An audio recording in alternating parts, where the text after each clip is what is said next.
Now that Halsin is here, Korga will surely see sense. I hope whatever rot was lurking in her heart can be swiftly cut away.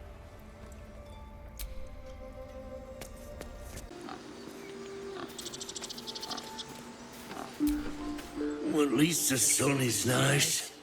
You should try it. Lay down and bask in its warmth.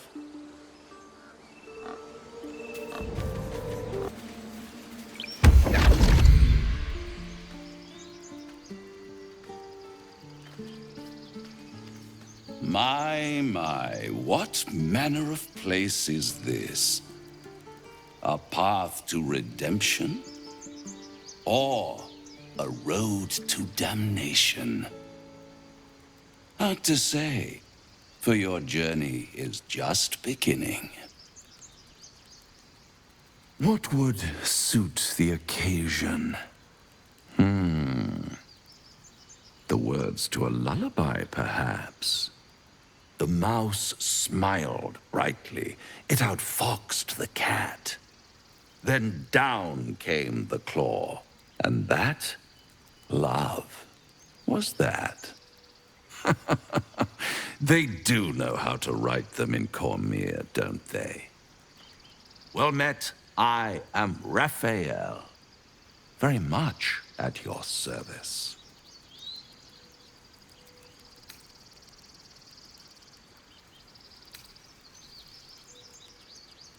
Why, I never. You're paranoid, aren't you? Must be the surroundings. Rather bleak and lonesome. One feels so exposed. This quaint little scene is decidedly too middle of nowhere for my tastes. Come.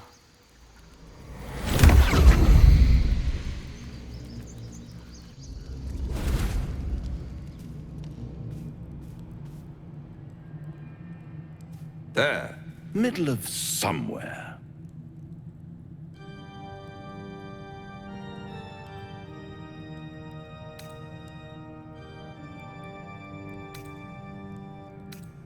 The House of Hope, where the tired come to rest and the famished come to feed lavishly. Go on, partake, enjoy your supper. After all, it might just be your last. Fair enough.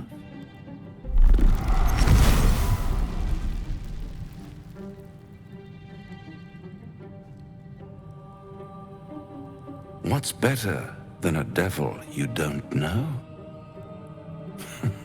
A devil you do. Am I a friend? Potentially. An adversary? Conceivably. But a savior? That's for certain.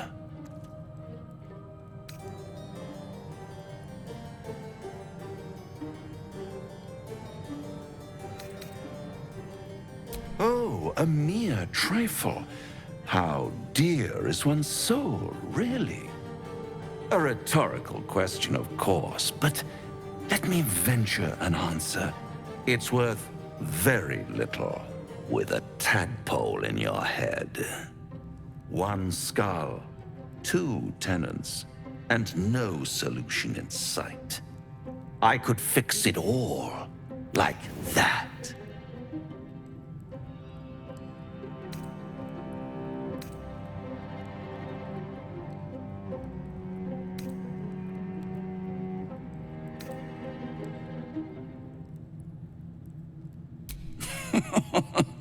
Everything is for sale.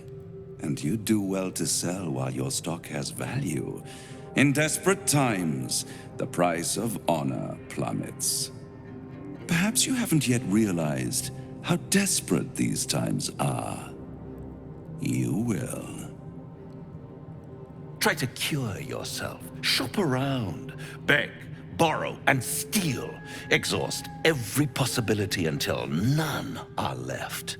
And when hope has been whittled down to the very marrow of despair, That's when you'll come knocking on my door.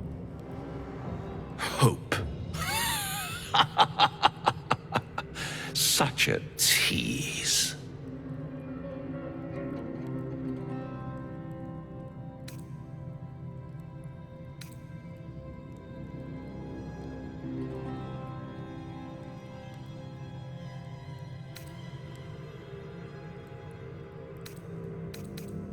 By all means, bite the hand that feeds you, while you still have teeth. All those pretty little symptoms, sundering skin, dissolving guts, they haven't manifested yet, have they? One might say you're a paragon of luck. I'll be there when it runs out. Ah, you're addressing me, a humble ox. How quaint.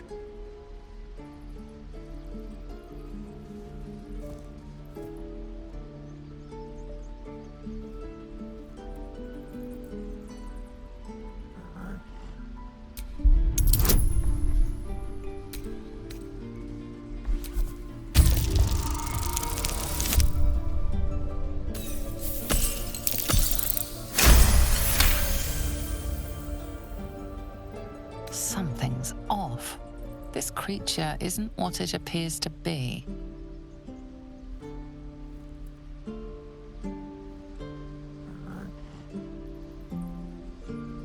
No, you are incapable.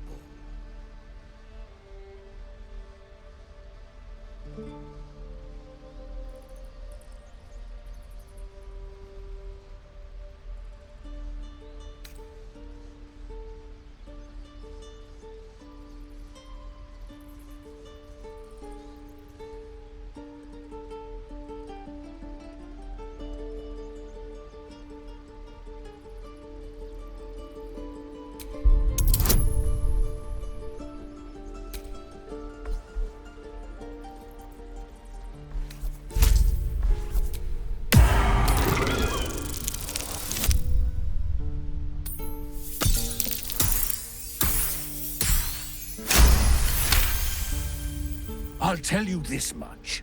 I'm going to Baldur's Gate, with or without the rest of these poor sods.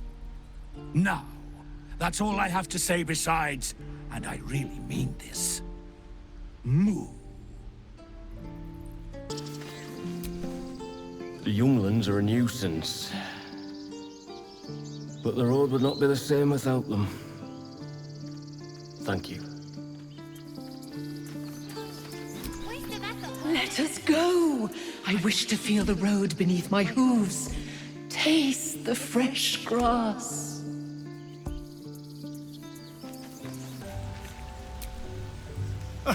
Now there's a bloody devil trailing after us. Well, this gets better and better. Shop around, he said. He seems sure we won't find anything. And he might be right. We've had no luck so far.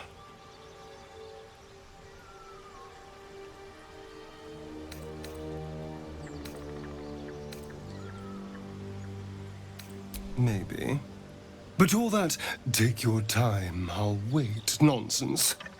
He's playing with us. Cazador, my old master, liked to toy with people too. Let them think there was hope right until the end. Until he snatched it all away. Creatures like them don't play games. Unless they know they can win. Maybe. But he's not the only one spinning a web for us. This is no ordinary Mind Flayer parasite.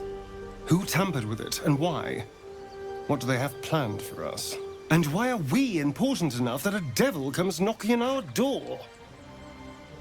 If we find those answers, we might have a chance. The Devil with the Silver Tongue. An old fairy tale my father read to me. The kind with a hero, a villain, and a moral. A farmer made a deal with the devil, so the story goes, in exchange for the farmer's dearest fruit, the devil granted him a bottomless coin purse. The farmer's dearest fruit, naturally, was no apple nor peach, but his beloved daughter. We can learn a lot from fairy tales, don't you think?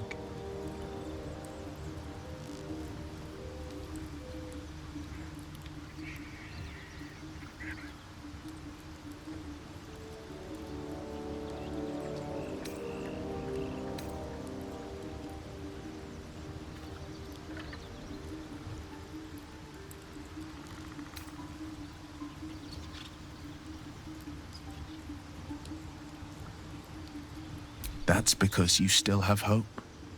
But when he becomes your last hope, remember this.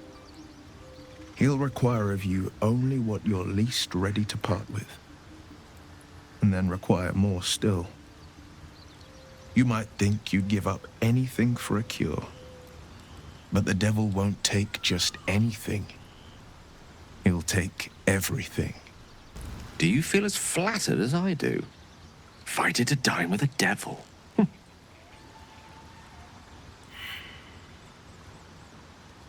Believe me, that was a devil's equivalent of serenades and roses.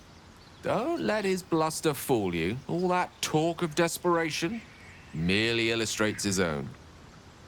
I think he wants something from us, badly. And in that knowledge lies our opportunity.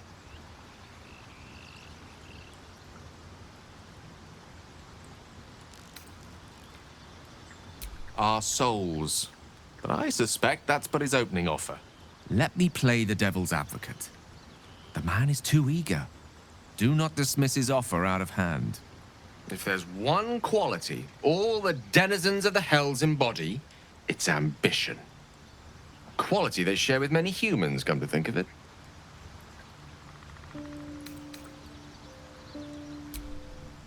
Fine, but my reasoning is this. Fact one, there's something very strange and very powerful about our tadpoles. Fact two, a devil offers to take it away. Devils aren't known to aid mortals out of simple kindness. Whatever Raphael wants, we must be the key to getting it, along with our tadpoles.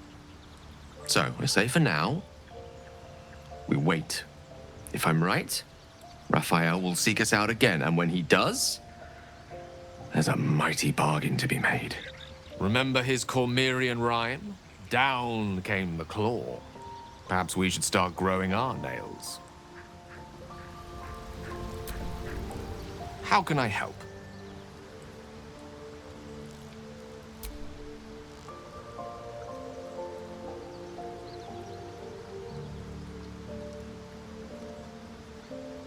You see, I have this condition. Very different from the parasite we share, but just as deadly.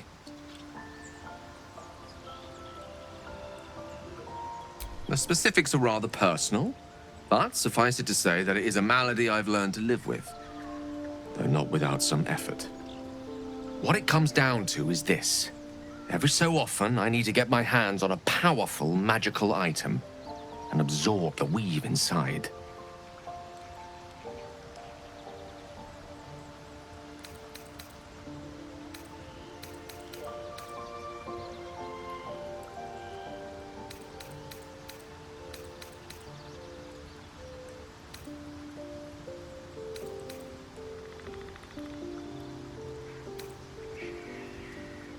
I'll spare you the finer details, but it begins with a simple biological deterioration, muscle spasms, disorientation, a slight ringing in the ears, and, if left for too long, catastrophe. It's been days since I last consumed an artifact, since before we were abducted. It is time, and by that I mean it's imperative that I find and consume strands of weave at the earliest possible juncture.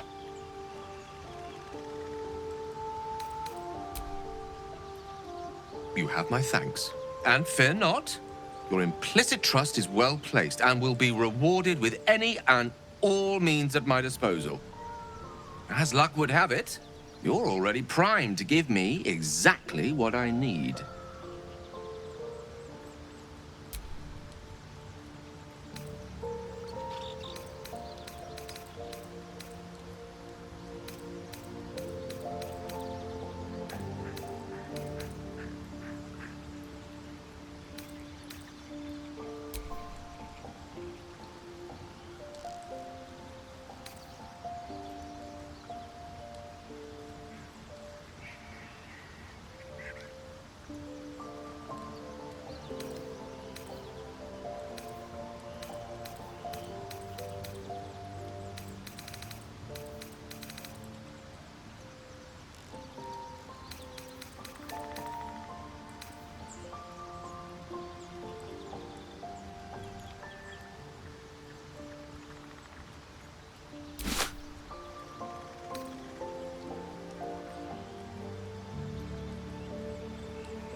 Thank you.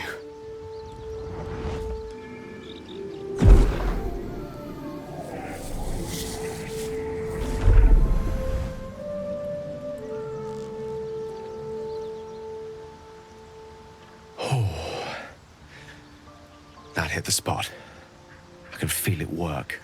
The magic, it's like a lullaby that sings to sleep the demon inside.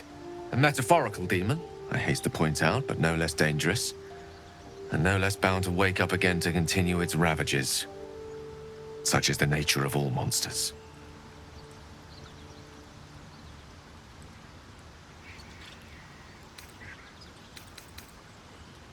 Oh, it's not so bad once you get used to it. And, on the plus side, my tower in Waterdeep has never been so free of clutter. Sincerely, though, I understand I ask a lot from you with few answers in return. But in time, all will be told.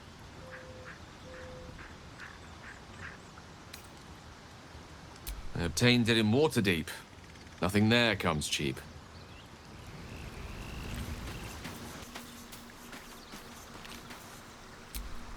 We meet again, as predicted.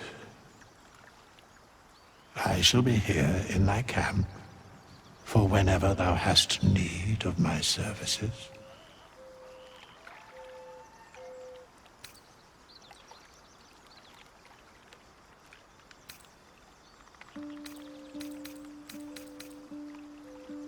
A mending of the threads between life and death. Should thou or any of thy compatriots perish, I will cleave soul to body once more.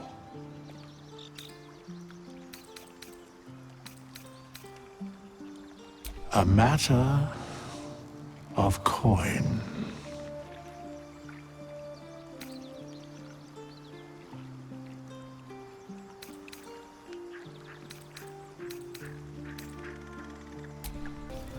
So, Gale just consumes magical items like I do wine. We truly are a group apart. Nevertheless, as quirks go, that's a new one for me.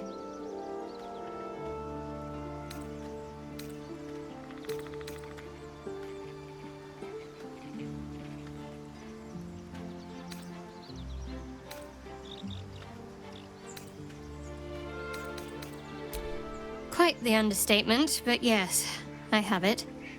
And I'll guard it with my life.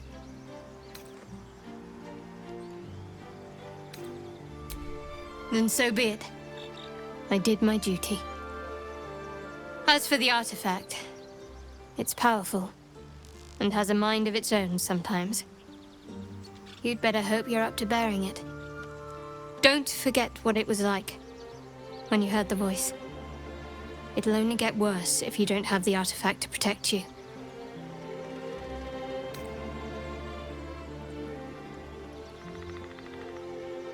I was part of a group sent by my cloister.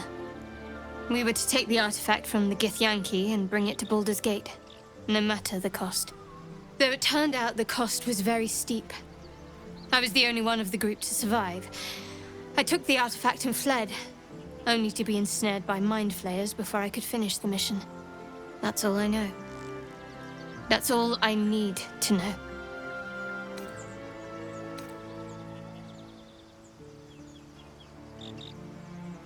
That's not a luxury open to many people, us included. I have my faith to turn to instead. You should find something of your own.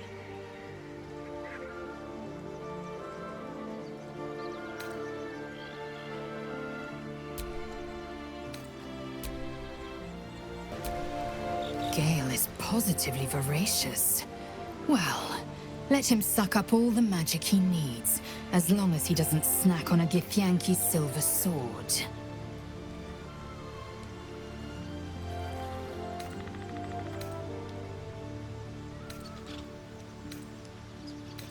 I understand much beyond your comprehension. More to the point, I know the cure for our condition. It is imperative we locate a creche. You do well to observe more and question less.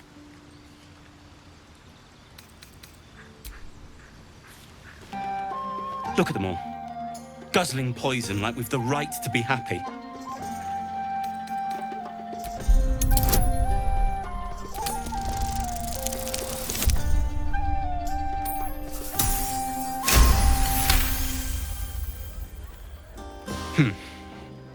Perhaps it'll make the evening more tolerable. You know, I never pictured myself as a hero. Never thought I'd be the one they'd toast for saving so many lives. And now that I'm here...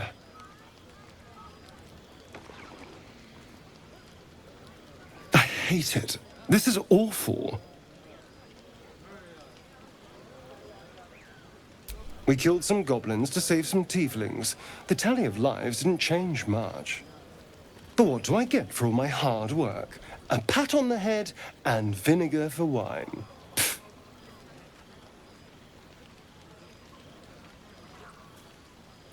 By all means, go and enjoy yourself.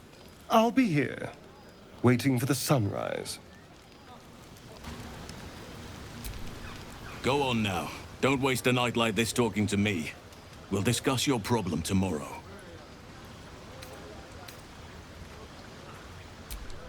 In truth, I rarely imbibe.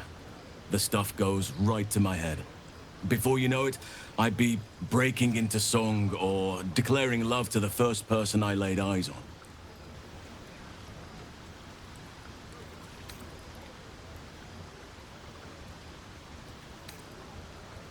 Go on, enjoy yourself. Seek out some wine before it runs dry. There are a lot of thirsty people around here. Thank you. I'm glad you sought me out. Amidst all this merriment, I wasn't sure we'd have a chance to speak this evening. I was hoping you'd spare me a moment. There was something rather magical I wished to show you.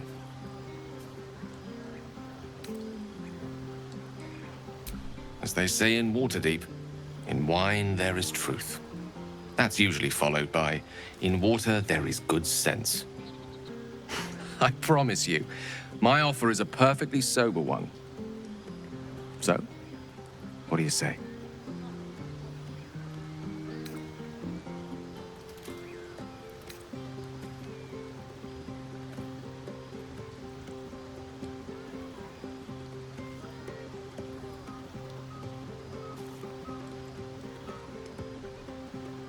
A lesson. And trust me when I say few have experienced the pleasure I offer to teach. However, it's something best experienced in more intimate surrounds. Once the revelry is ended, and the stillness of the night has been restored. For now, please, enjoy the celebration. When it is done, I will show you all. This might be the wine talking, but I'm feeling inspired. Thinking of writing my next song about you. But I need an angle. Any ideas?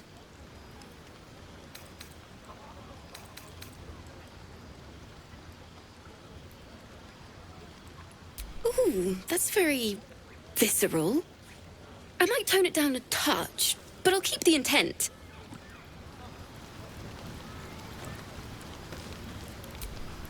Your song was coming along. Then things began spinning. Worry not. I shall return to it at first light. Hope you're enjoying the night, hero. I certainly am. Cheers to many more like this. Everyone seems to be in high spirits. Strange. You know who I never thought I'd find myself caring for? I think you'll find I've been showing ample concern for myself since the moment we met. I mean, desperate people. Like those refugees. Never gave them much thought. Certainly not that bunch in the grove. Yet we came through for them. We saved their lives. Odd.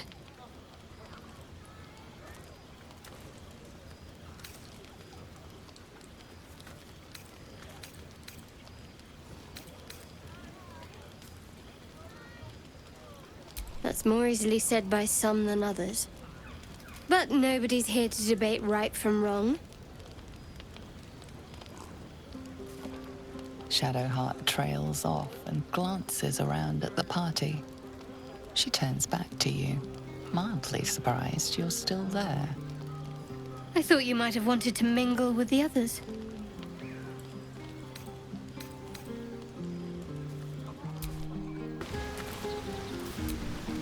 You have no idea how good it feels to see these people smiling.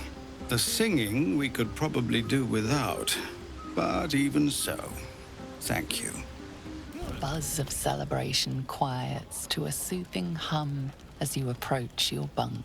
You've picked up a few pleasant memories on your journey amongst your struggles. You sleep alone, uplifted by memories of your recent triumphs. The buzz of celebration quiets to a soothing hum as you approach your bunk. Though you seek repose, you needn't spend the night alone. There is one who yearns for you in the dark. Who will you seek? Made of fire. I should be out there talking. Just a moment.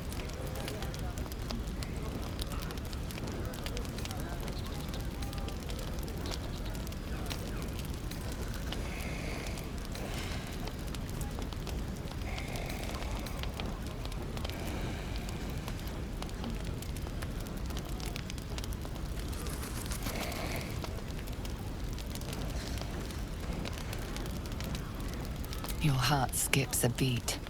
What treasures might this night bestow?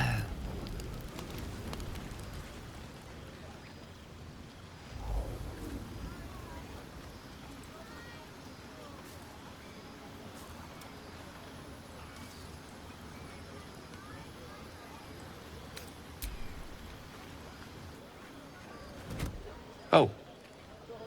My, you startled me.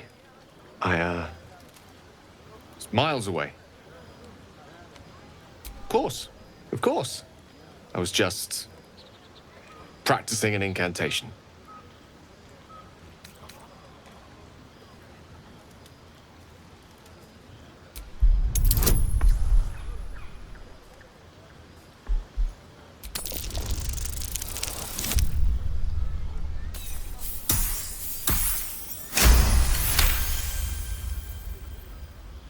She does. She's Mistra. I can't quite describe it. The need I sometimes feel to see her. To draw the filaments of fantasy into existence. No sculpture or painting could ever do her justice.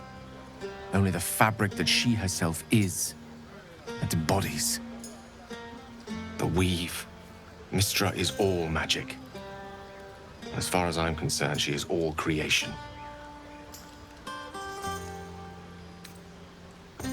It is a kind of love, after all. At the very least, a most deep-seated passion.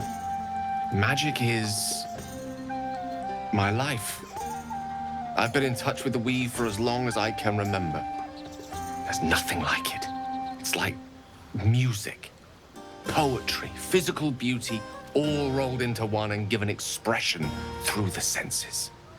That is why I asked you to seek me out, to offer you a taste of such wonders. Would you like me to show you?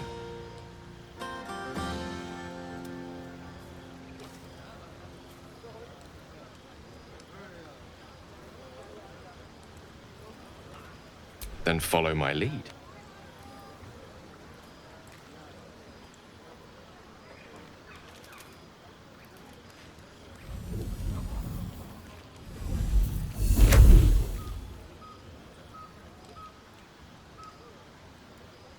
Now you.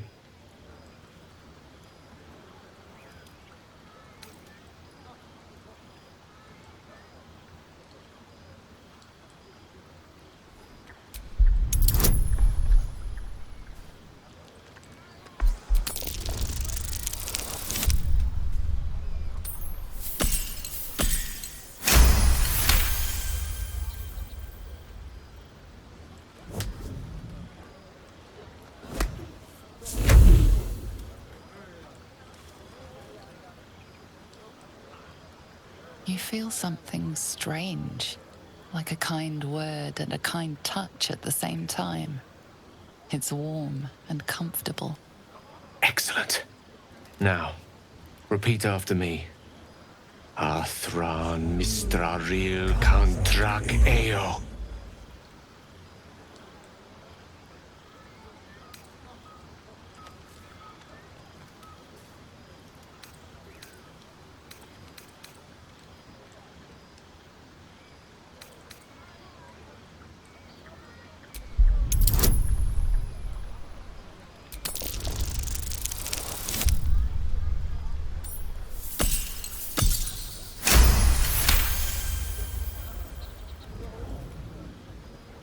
Suddenly, the scent of rosewater and a sense of well-being. A sliver of weave that tastes sweet on the tongue. Very good. Now, I want you to picture in your mind the concept of harmony, as true as you can.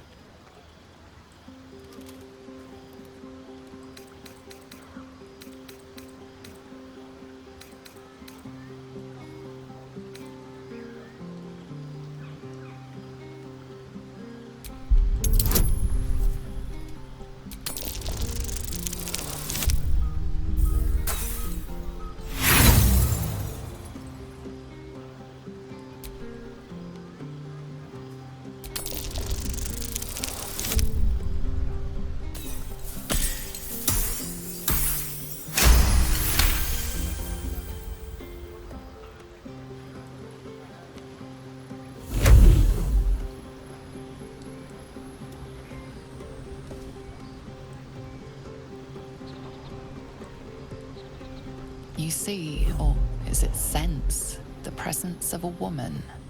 The woman who hovered over Gale's palm. There's something like the anticipation of a kiss, then the pleasure of being cloaked in peace. You are safe. You are nestled in the cup of Mystra's hand. You did it! You're channeling the weave. How does it feel?